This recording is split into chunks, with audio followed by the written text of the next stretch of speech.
So Stephen Walt is at the Harvard Kennedy School right now, where he's been for a while. He's a professor there. He used to be the academic dean, but he's also taught at Princeton and the University of Chicago.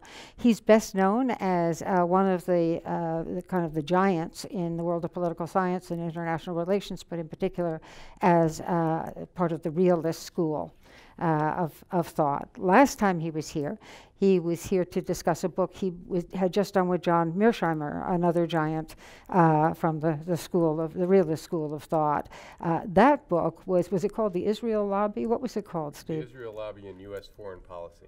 So we always have to figure out just how many people he's going to tick off in the books that he writes. They're brilliant, they're thoughtful, and they'll get you going if you haven't read them before.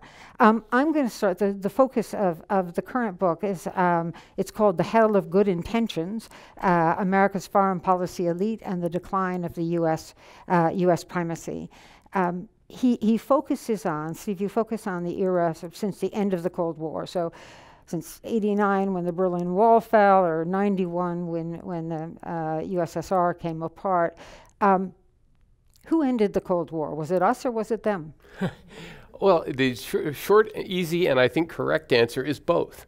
I mean, obviously, the end of the Cold War was precipitated by the collapse of the Soviet Union, a process that we had a lot to do with, but was also the function of the mistakes that they had made, the limitations of the Soviet system, the fact that nationalism had returned with a vengeance, the Warsaw Pact was slowly rebelling, the fact that Gorbachev's efforts to reform the system had unleashed a series of forces that ultimately spun out of his control. But at the same time, the United States played a critical role in how it ended.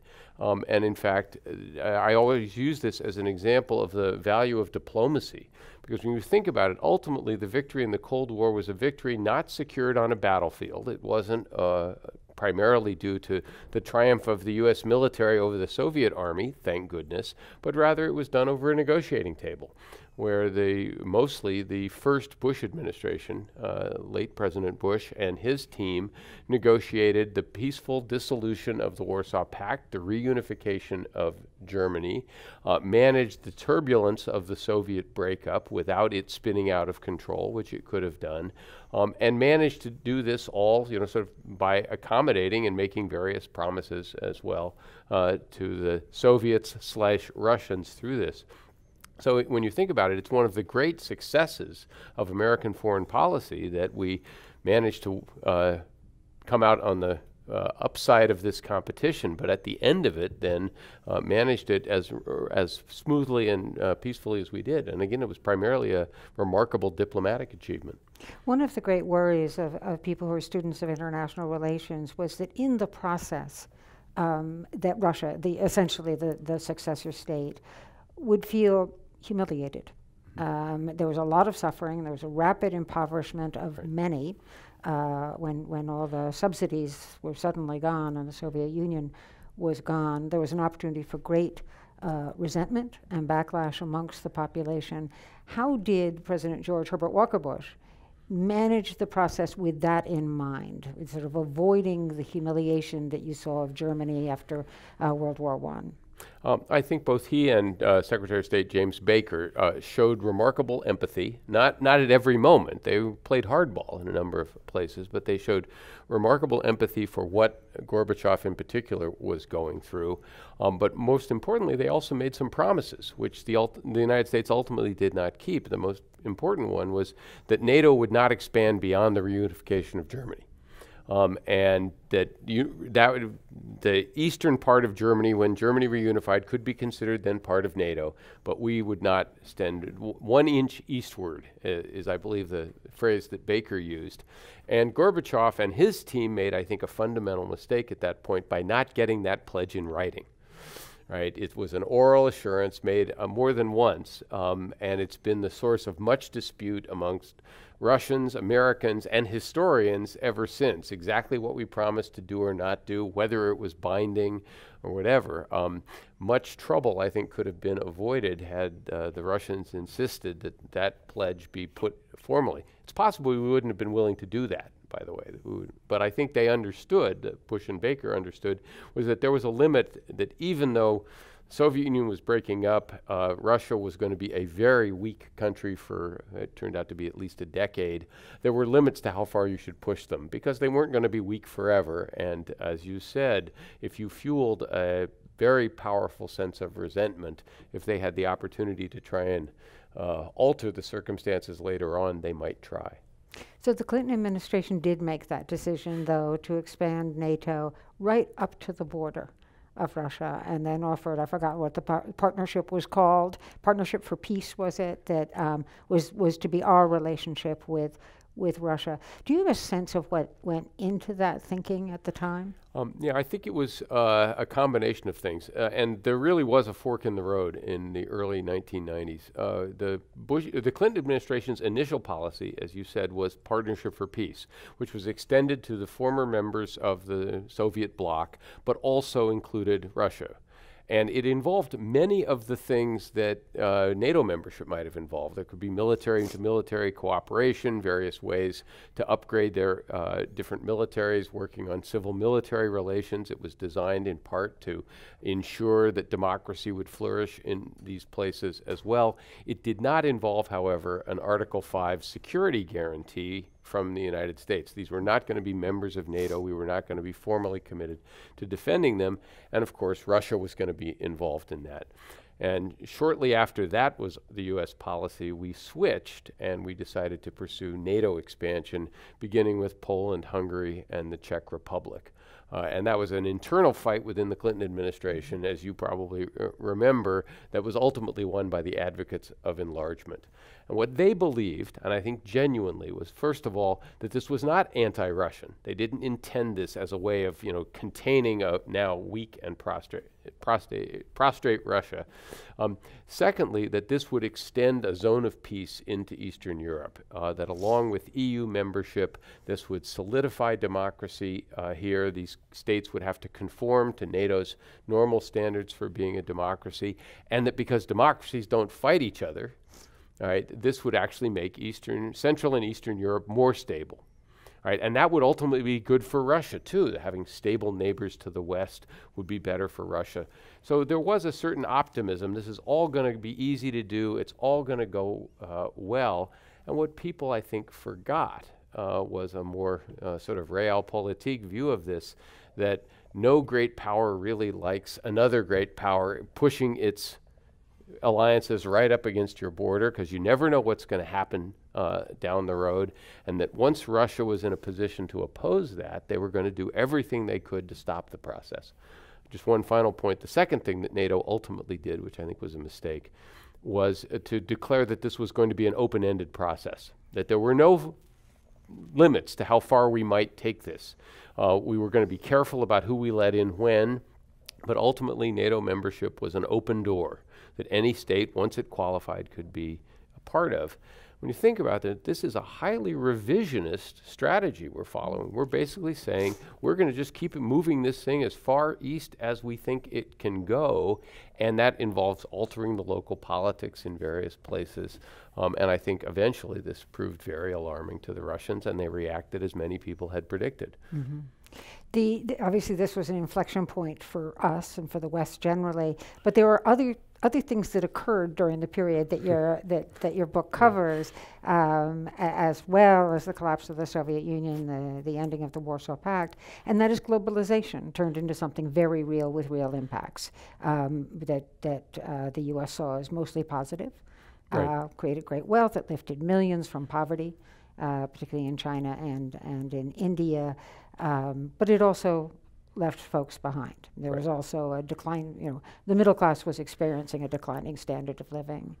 To what extent did the reality of globalization shape the way a Bill Clinton looked at the world and looked at his foreign policy and even his national security options? Again, it was this remarkable period of optimism. I mean, we all thought the wind was at our back, that we'd reached the end of history. Bill Clinton in 1992, actually one of his little campaign lines was that the cynical calculus of power politics does not compute. It is ill-suited to a new era. So, democracy. That's a long sentence for a campaign slogan. Well, Bill was a voluble guy. But all of these good things were supposed to go together. Democracy was going to spread, the rule of law was going to spread, markets were going to open up. China was going to develop, continue developing, and as it did, it would become more like us. It would become democratic, it would get a middle class, that middle class would want political power, parties would form, it would become another democracy, and democracies don't fight each other, so that means peace as well. We're all going to get rich in this wonderful world in which power politics is going to be essentially old think, and our only problems are a few pesky dictators in a few not very important countries who haven't gotten the memo yet that this is all behind us. And that proved, unfortunately, not to be true, obviously, with Russia, but it also proved not to be true with China in a couple of senses. China didn't liberalize in the way many people anticipated that it would. It turned out there were other ways you could be a modern industrial, post-industrial economy that didn't involve necessarily being a democracy. And second, we probably accelerated China's entry into, say, the World Trade Organization before it had a legal system at home that would guarantee intellectual property, before it was really willing to play by the rules it was signing up for. And again, I think that was based on the Clinton administration's belief that the way to deal with a rising China was to embrace it, bring it into our various institutions, socialize it into how the world actually works, and they'll eventually be welcome, be adopted, will follow essentially the same set of standards, and that, I think, proved to be erroneous as well. The second part of it was, of course, that globalization did not deliver quite as promised. As you said, it was very good for the Asian lower and middle classes who benefited greatly from this. It was very good for the 1% here in the United States who did very, very well. It was not very good for the lower and middle classes in the United States and in Europe, who were adversely affected by it in a number of different ways, and by some things that had nothing to do with globalization, such as increased robotics, automation, and things like that. One final point, we also were creating a global system that was much more fragile in terms of finance. That as financial markets opened up all over the world and we relaxed controls here, we were setting the stage for the financial crisis of 2008, which had real repercussions in other places, most notably Europe, causing the Euro crisis, which they're still not out of. Yeah. And of course there was one other thing, and that was 9/11. And also the experiences in Europe with terrorism. And that really dramatically affected the way George W. Bush looked at the options he had. One thing that was surprising about that moment, one thing that was wonderful about that moment, is the way in which the West united around, the phrase "we are all Americans" was a very heartwarming phrase coming out of France. But that moment of 9/11 and others gave most of us a sense of vulnerability we didn't have before. Right. So you've got the combination of globalization making some feel quite vulnerable, reality of terrorism making some people quite vulnerable. At that moment, a leader has to decide, gee, do I go hell-bent for leather? Do I come up with a very dramatic new program? How do I think about constraints? And we ended up with the war on terror without a strategy and without a budget. Well, I guess that's pretty common, number one. This is not only George W. Bush that falls into that. Right. But how much did the war on terror really reorient the way we thought about the world, or were we already on the course of trying to spread democracy as our central mission? Well, that was certainly the Clinton administration's policy. And as you and I have chatted before, Bill Clinton got very lucky in that there are certain things he did as president where the negative consequences only came home to roost after he was president. So NATO expansion is one where the real backlash happens subsequently. And I think there were some aspects of Clinton's approach to the Middle East, the policy of dual containment, for example, which involved keeping lots of American forces in Saudi Arabia after the Gulf War, was part of what led to 9/11 as well. And that, again, happens on Bush's watch, not Clinton's. But Bush did have a choice. Right? He had to respond to 9/11, but he didn't necessarily have to respond in the way that he did. So he could have, first of all, done something more like Roosevelt. The only thing we have to fear is fear itself. And of course, the Bush administration went exactly the opposite direction. We're going to inflate this. We're going to make people think that terrorism is really a huge problem that has to be rooted out everywhere around the world. We're going to declare a global war against all violent extremists, even though the actual risk to Americans was still remarkably small. He did nothing to try and deflate the threat. He, in fact, did everything to try and make us as scared as possible in order to, in my view, justify, first of all, greater assertions of executive power, something Vice President Cheney had been in favor of for a long time, and then to provide a rationale for the invasion of Iraq, which is something people in his administration had been advocating long before September 11th. So instead of a very focused campaign against the people who had perpetrated 9/11, against al-Qaeda, and say going to Afghanistan and really focusing on catching them, this became a global campaign, the results of which we all have seen. Thousands of lives lost, great instability in parts of the Middle East. The United States will ultimately have spent, $4 to $6 trillion on those two wars, which could have been spent in all sorts of more useful ways as well. So Bush had a choice in September 12th, 2001, and in my view, he chose exactly the wrong road. So you raised the war in Iraq, and I can't help but think that those two wars, Desert Shield of George Herbert Walker Bush, meant to push Saddam Hussein back from Kuwait, and Desert Storm, his son's war, designed, one of the arguments for it was that it would become a democratic state by getting rid of, if you have regime change, then you'll have a democratic state.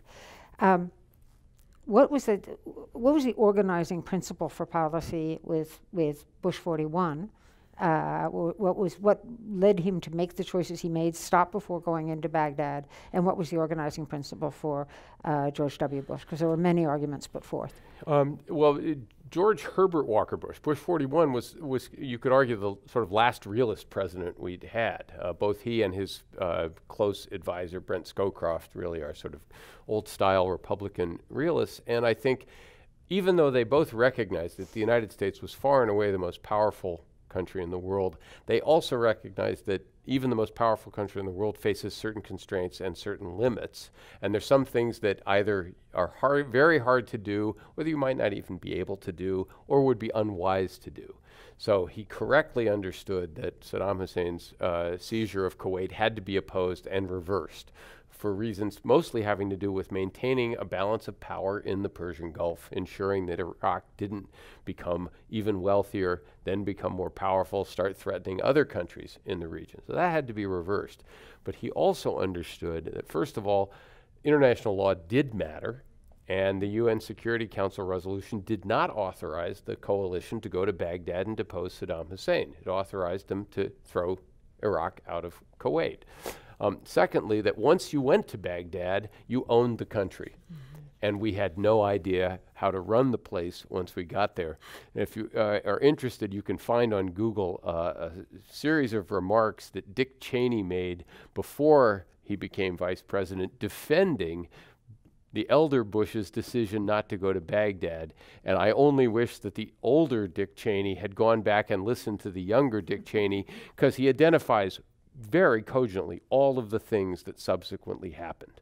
So the elder Bush did understand that you would lose international support instantly. You would end up with a country that would eventually want the United States out, that it would fuel an internal division, because Iraq was a deeply divided society that had only been held together by a great deal of coercive force. And unfortunately, his son didn't understand that.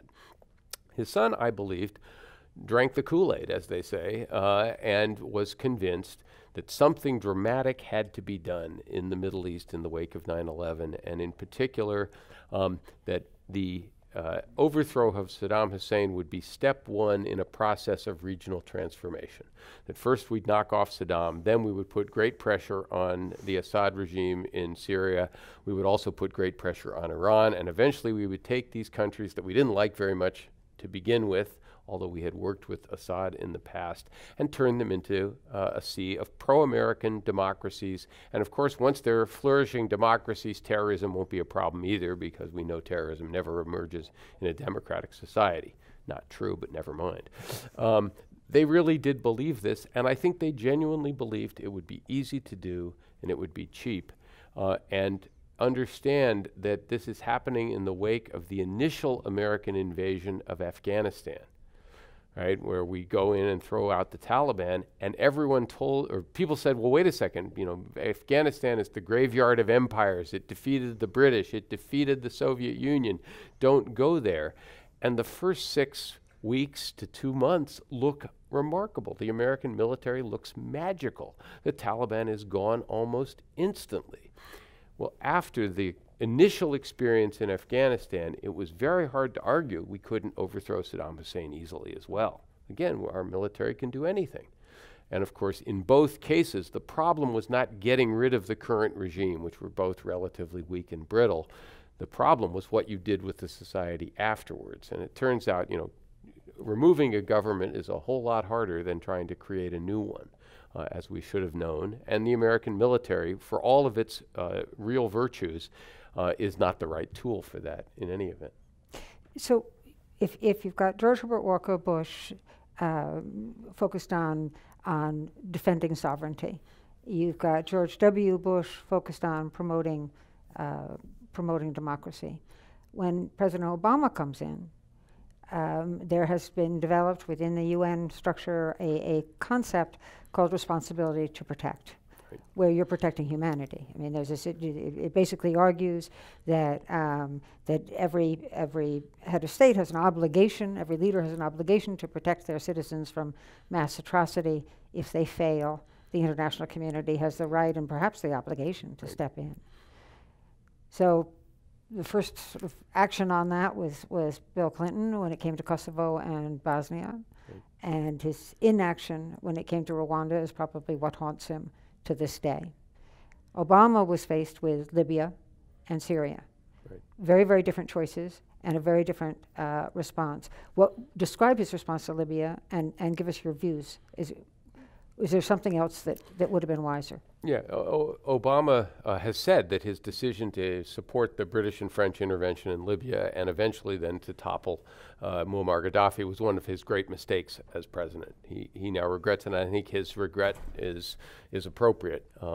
Not because Muammar Gaddafi was worth defending, but because Muammar Gaddafi had put together this sort of ramshackle state that unfortunately once it disappeared left anarchy. And the only thing worse than a very bad government is no government at all.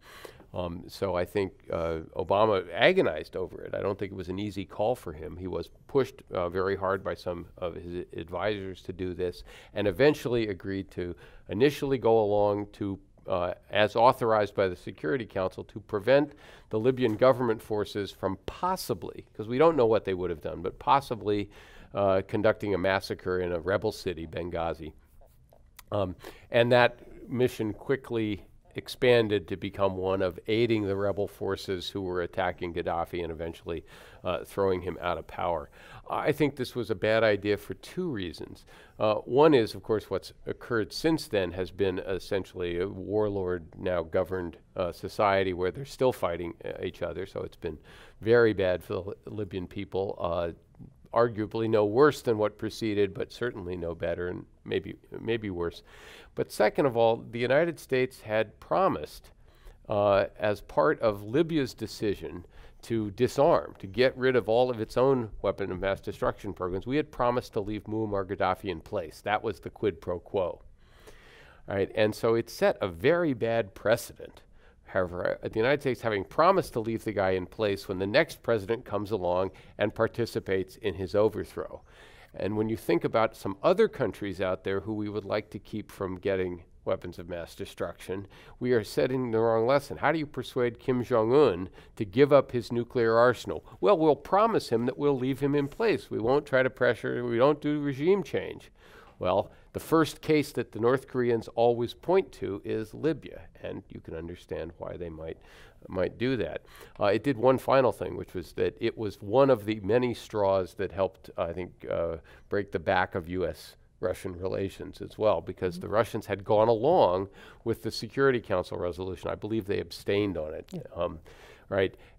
Authorizing us to go in and protect civilian life, consistent with R2P. Once we did regime change, the Russian reaction was, we can't believe anything you're saying, any assurances you make about your limited objectives in other places.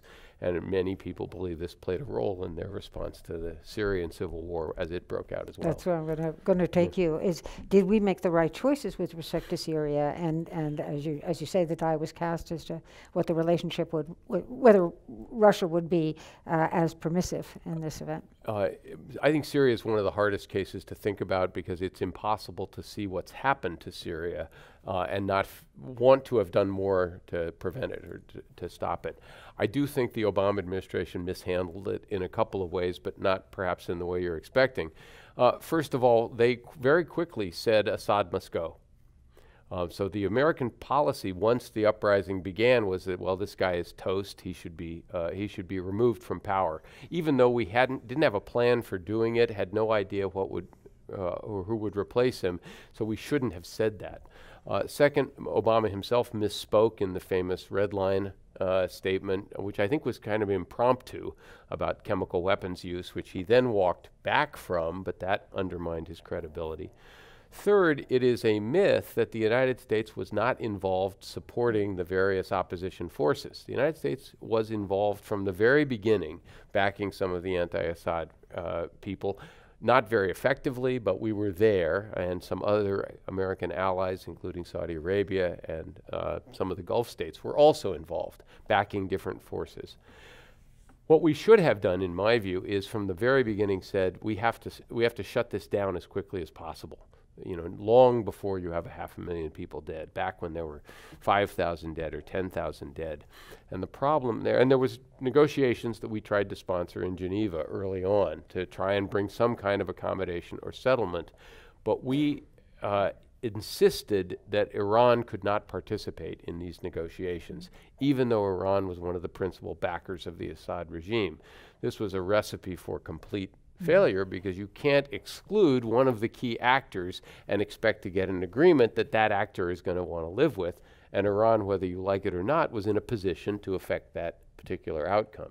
So if we could roll the clock all the way back, we would have been better served to say, we don't like Assad very much. We don't think what he's doing is very good, but we think he might have to stay in power for a while. We're going to organize a peace conference where all the interested parties can come and attend, and we're going to try to shut this down quickly. We are not going to get a perfect outcome here, but we might get an outcome in which a lot of Syrians are still alive and the country hasn't been destroyed. And don't have the migrant crisis Then yes, and lots of other things don't happen as a result of that. By the way, one final point. Obama, I believe, made the decision, rightly or wrongly, not to get more deeply involved, not to use the American military to try and remove Assad, because he believed something like Libya might happen, that it could actually produce a worse outcome, that various al-Qaeda associated groups might take power, that ISIS might in fact emerge as a dominant force within Syria, and therefore removing Assad, loathsome as he might be, might actually be worse than leaving him in there. And people can debate that back and forth, but I think there was a valid reason for operating that way. I'm going to take you to a very different case in the region, and that's Yemen, where I think we first were involved under the Obama administration because of concern about al-Qaeda in Yemen. Is that right? Well, we've actually been involved in Yemen off and on for quite some time, but for that reason, primarily concerned with, in several cases, trying to promote democracy. We helped engineer the departure of the previous sort of strongman ruler, Saleh, and we have intervened in various ways, especially after 9/11 and when an al-Qaeda affiliated group emerged in Yemen. And I would argue, to a first approximation, almost every time we've gotten involved, things have subsequently gotten worse. So there's no great success story there yet, and now it's become a great humanitarian tragedy. Yeah, I mean it's almost unimaginably horrible. Right. Famine, cholera. How do we get out in the way that hurts the least, that's most protective of the people? Well, Is this a war? Do we have the leverage with the Saudis to bring this to an end? I think we have leverage with them. It will ultimately, reflect not just the pressure we might be able to bring to bear on Saudi Arabia, but ultimately what happens inside the country as well. I don't think there's any outside power that can come in and sort of dictate a solution and organize it. But certainly, if it were me, I would be making it very clear to Saudi Arabia that we're no longer going to support their military actions there. Partly because they're, have created a humanitarian crisis, and partly because they're not successful. Right? This is, worse than a crime. It's a blunder. It's a great humanitarian disaster, but it has also been an unsuccessful military campaign that has not removed the Houthis from power in the areas they control. And for both of those reasons, this war should be shut down immediately. And we are in not necessarily a position to dictate a solution to it, but we can certainly stop supporting the military campaign. Well, one of the reasons that I think you argue that the primary reason that we have kind of gotten into this kind of consensus that it makes sense for us to be exporting democracy, and that we can, I think it's a narrower consensus, that we can using force. You argued that part of the problem is that the foreign policy elite just talk to each other, that there's not a great distance between the conservatives and the liberals, it's an echo chamber. And in fact, you use the phrase the blob to describe us. And I should note that you include in the blob World Affairs Councils. So everybody should start worrying about being in the blob. Define the blob. Yeah.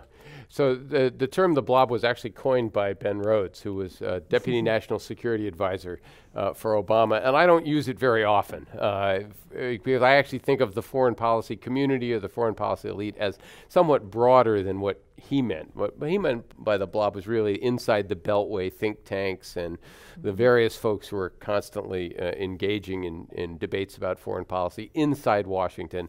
And he used this as a sort of derogatory term to talk about how hard it was for Obama. Do anything and the blob starts resisting you in various ways. World Affairs Councils are maybe part of the periphery of that, but you are a force for good overall. However, the point I make about the sort of broad foreign policy community is, first, it's a pretty consensus-based group. You think of politics and foreign policy as being, sharp elbows and lots of infighting, but in fact, there is remarkable consensus on the broad outlines of foreign policy. And you can see that in multiple ways, and I have a lot of evidence in that particular chapter. But just one sign of it is the reaction of foreign policy experts to the arrival of Donald Trump. So, of course, his candidacy is opposed by the Democratic Party and the army of foreign policy advisors who were helping Hillary Clinton. She had like 200 VIPs signed up, as advisors to her campaign on foreign policy, as befits a former Secretary of State. But Republicans were, if anything, more vehement in their opposition to Trump, right? Some of you may remember there were several open letters signed by over 100 former Republican national security and foreign policy officials condemning Trump in really remarkable terms. One of these letters calls him utterly unfit for office. And again, I reiterate, these are Republicans writing about Trump after he's the nominee, right? And so you sort of say, well, what's going on here? Well, it's because there was, in fact, this considerable bipartisan consensus on the United States being the #1 power in the world, constantly exercising global leadership, being indispensable, to use Madeleine Albright's phrase, and to be using its power to promote classic American liberal values far and wide, to try and as much as possible to transform the world in America's image, peacefully if we can, but in some cases through the use of military force. And Trump, rightly or wrongly, had taken dead aim at many of those sort of key principles in some of his speeches and remarks This was horrifying to, quote unquote, the Blob, which is why both the Republicans and Democrats within it opposed him. And it's why when he ended up getting elected, he had hardly anybody available to appoint to any key positions, because there was nobody on his team who had much experience, much knowledge. And it's one of the reasons you've seen such a haphazard foreign policy coming out of Washington ever since. So he stood up to the Blob, or rejected the thinking of the Blob. He didn't embrace what you refer to as liberal hegemony, no. Promotion of democracy. So you should be very happy. No. Okay. No, there's a chapter in the book called How Not to Fix Foreign Policy, and that's the chapter about Trump. And the basic argument I make there is, in fact, Trump's style as president and his approach to foreign policy is radically different. I mean, we've never had a president who sort of does foreign policy by Twitter, who will throw candies at the Chancellor of Germany, will insult other American allies with some frequency, seems to be very comfortable with some pretty objectionable dictators. In terms of style, this is radically different. And in a couple of areas, trade being one, he really has departed in some respects from what his predecessors have done. Although remember, Richard Nixon took us off the gold standard. George W. Bush imposed tariffs on steel in his first term as well. So even Trump's trade playbook is not totally different. But if you look at the substance of the Trump foreign policy, it's not that different, right? We're still in NATO. China was regarded as an emerging rival before Trump. He's embraced that agenda in various ways. We're still backing the same set of allies in the Middle East. If anything, we're just backing them more strongly. Yes, he did get out of the Iran nuclear deal, but that was the one issue that there was really deep division in Washington over whether that was a good idea or not. The Obama administration had to work very hard to get that through. So he's kind of sided with the other faction on this one. It's not a 180 in terms of U.S. foreign policy.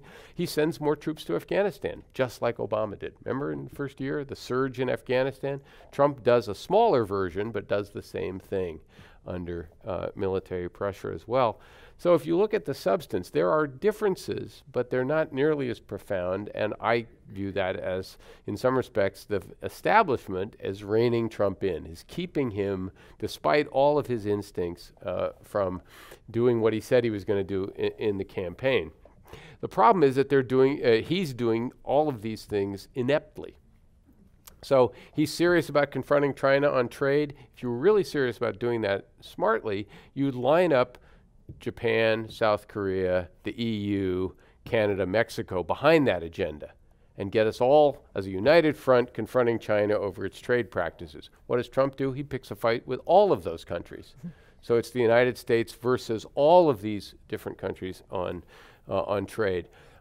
He doesn't like the EU very much, and he doesn't like NATO very much. Well, if you want the United States out of NATO, so you don't have to defend the Europeans anymore, then you'd like Europe to be stable, peaceful, tranquil. You'd like the EU to be working really well, because it's a principal guarantor of stability and tranquility in Europe. So you wouldn't want to tear up the EU at the same time that you're questioning NATO as well.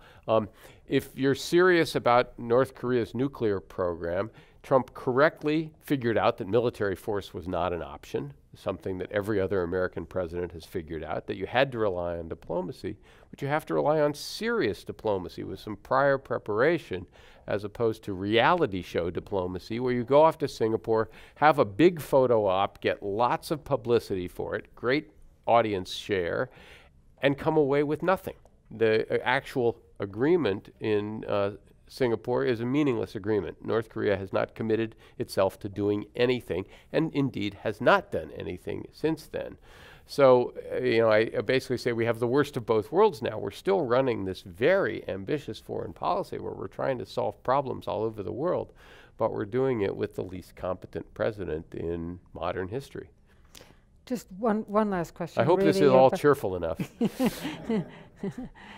One last question that's really focused on public response. We've been in several of our programs taking a look at what appears to be a real shift from liberal democracy to illiberal democracy.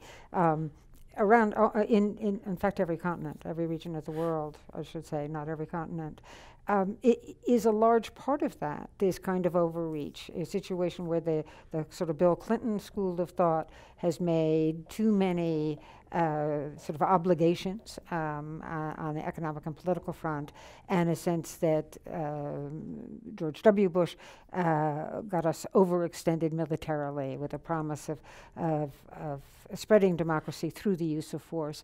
Is that, are those two factors part of why there's a sense of, a little less faith in that our system works? Yeah, I think that's right. I think it's not. Some of these trends are due to forces in particular societies as well. So the United States is not solely responsible for what you might call the populist backlash or the authoritarian backlash that you see in a number of different places. Some of that, I think, reflects the history and culture of some of these societies as well. But in certain ways, we didn't help. As we talked about before, globalization turned out to have wrenching social consequences that people didn't anticipate, that those who were not benefiting from it were going to react to it in various ways, that facilitating migration, however desirable in the abstract, was going to have destabilizing consequences in some places, including here in the United States. The second part of it is that the United States no longer looks like the world's most desirable export brand. So The Economist magazine publishes an annual democracy index that surveys the state of democracy around the world. And last year, The Economist magazine, which is not a left-wing publication, I want to be very clear about that, downgraded the United States of America from a full democracy to the category of flawed democracy. Right, based on governmental dysfunction, voter turnout, a whole variety of indicators that they use. So if the United States wants to promote those values, wants to make our style democracy look appealing to others as opposed to more illiberal or authoritarian versions, fixing things here at home would be a good way to do that. And the problem is there's only 24 hours in a day, 7 days in a week, only so much money, even in a wealthy country like this.